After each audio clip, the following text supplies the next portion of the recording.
Hey guys, welcome back to another video. Wasn't going to be a video, but I'm just working away in the garage here on my own stuff. Got a couple of pressure washers I got to get ready for the winter. So I thought I'd just go through the steps here with you and show you what I do. Well, a couple of ways to do it, but anywho, what we got is a Briggs & Stratton powered 1900 PSI little pressure washer. This is a nice little unit. I've owned it for years. This is a 2006 model. In case you didn't know, most Briggs engines are dated in the code. Under the code, the first two digits of the code are your year. 2006. Another one here. This is a 2200. Another Briggs unit. It says 25 up there, but the pump I had to replace on this is a I think a 2800. I did put a brand new pump on this because it ran so good. Usually it's not worth it, but the price of the pump generally is cost prohibitive. But I got a pretty good deal on this pump, so I put a brand new pump on it. And we're going to winterize them. So I don't bother draining the gas. The carburetor, I know because of my stuff, I know it's my stuff, and I use non-ethanol fuel with seafoam as a stabilizer. It works awesome. I've never had an issue with doing it that way. Springtime, I'll throw the choke on this thing and it'll fire right up. Same with this unit. I've done it the same way every single year. Always use seafoam. Non-ethanol fuel, that's a big thing right there, non-ethanol. If you cannot get non-ethanol fuel, you may be able to buy True Fuel. It's usually a mix, 40-to-1 or 50-to-1. I believe they have some type of fuel that's also available that's basically a straight fuel, non-ethanol. You have to check your stores. Around here, I can get non-ethanol right out of the pump. So, anyways, so fuel system is taken care of, both of these machines, because I use non-ethanol fuel with stabilizer in it, or seafoam. I don't have to worry about it.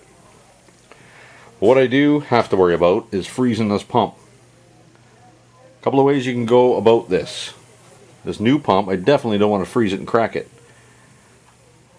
So if you have an air compressor with a blowgun that has a rubber tip on it, like so. Let's see if I can do this without getting sprayed.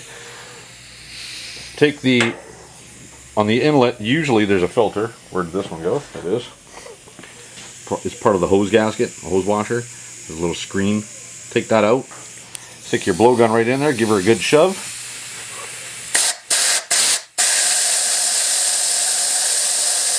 Just blow the water out.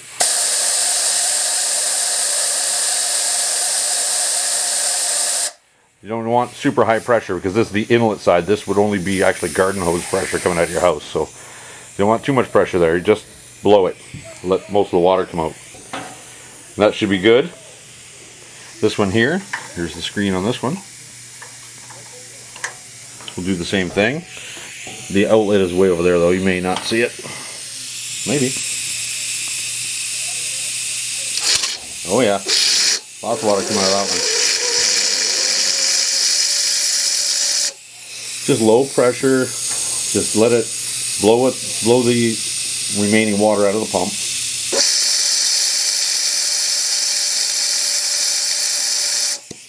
That's usually all I do every year.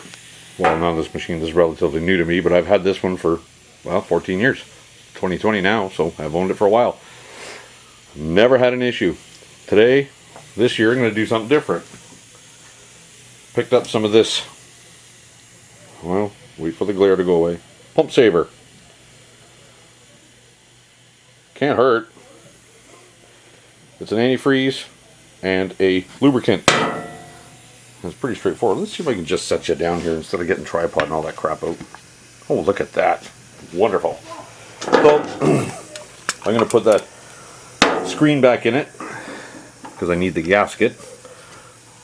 Got a garden hose end on it. I'll just thread that in. You know what? It doesn't say I don't think it says to shake it, but I'm going to shake it. Give her a shake. Just attach this as you would a garden hose. Nice and snug. it says just depress the button until you see it come out. Move you to the other side. Watch that tube there. We'll see what goes through it. Whoa, it got me! It's all over my pants. Okay, well, I'm gonna say that's enough because it came out. It's all over that camera. Did you get it in your eye? Hope not. Anyway, this one's done. Okay.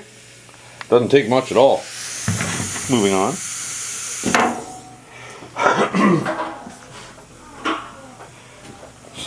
Put that little gasket back in there. Well, it came out of there real white and foamy anyways. Never used it before. Heard good things about it. Certainly can't hurt. Thread her on. There's enough in here for a few seasons as long as the can doesn't leak out over time. Because it barely takes any. Just a couple of shots on the trigger. Well, I don't know if you can see. Let's see the other side here. Can you see? What are you looking at? Okay. Yep, shoots up pretty good. Yeah.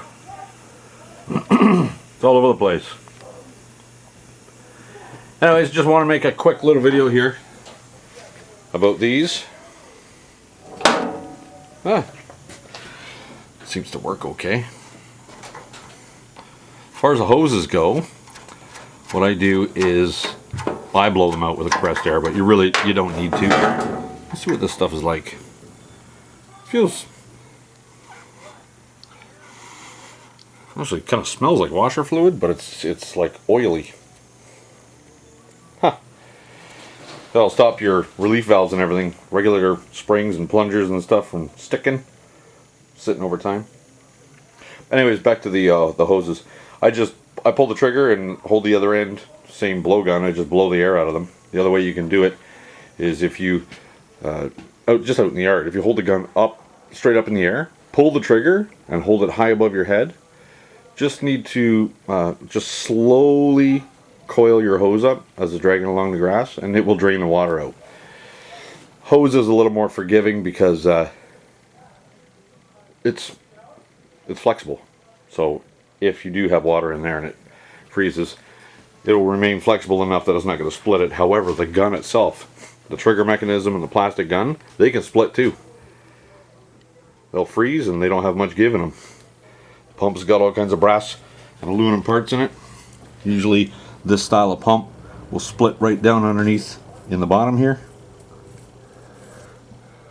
Makes for a bad day.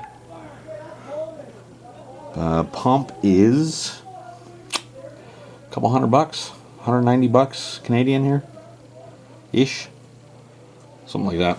I forget what I paid for it, anyways. But it was a pressure washer that was donated to me because it didn't make pressure. No, not the same one in the video. If you've seen that video, it's the same model. This is a little newer than the one from the video. This one here, actually, the pump was no good. Well, the one in the video, the other video, the keyway between the engine and the pump actually sheared. The key went away. It wasn't making pressure. These direct drive ones are basically a homeowner special. They are not high-end machines. You can spend very, very serious coin on a high-end pressure washer. But yeah, this little Briggs has done me well. Not much else on this video, guys. That's all I wanted to go over. Basically just how I winterize my pressure washers. It's October, the end of October here. Halloweeny is coming up soon. So it's time to get this stuff working. Just finished a wood chipper in here. And it's out on the lawn for sale already. So, thanks for joining me, guys. Until the next video, don't forget to like, comment, and subscribe. And if you do subscribe, click that bell icon and it will notify you when I upload new videos. If you have any suggestions, comments, please comment down below. Let me know what you're thinking. Let me know if my videos are too long. Well, not this one, but typically my videos are a lot longer. Thanks for joining me again, guys. Take care.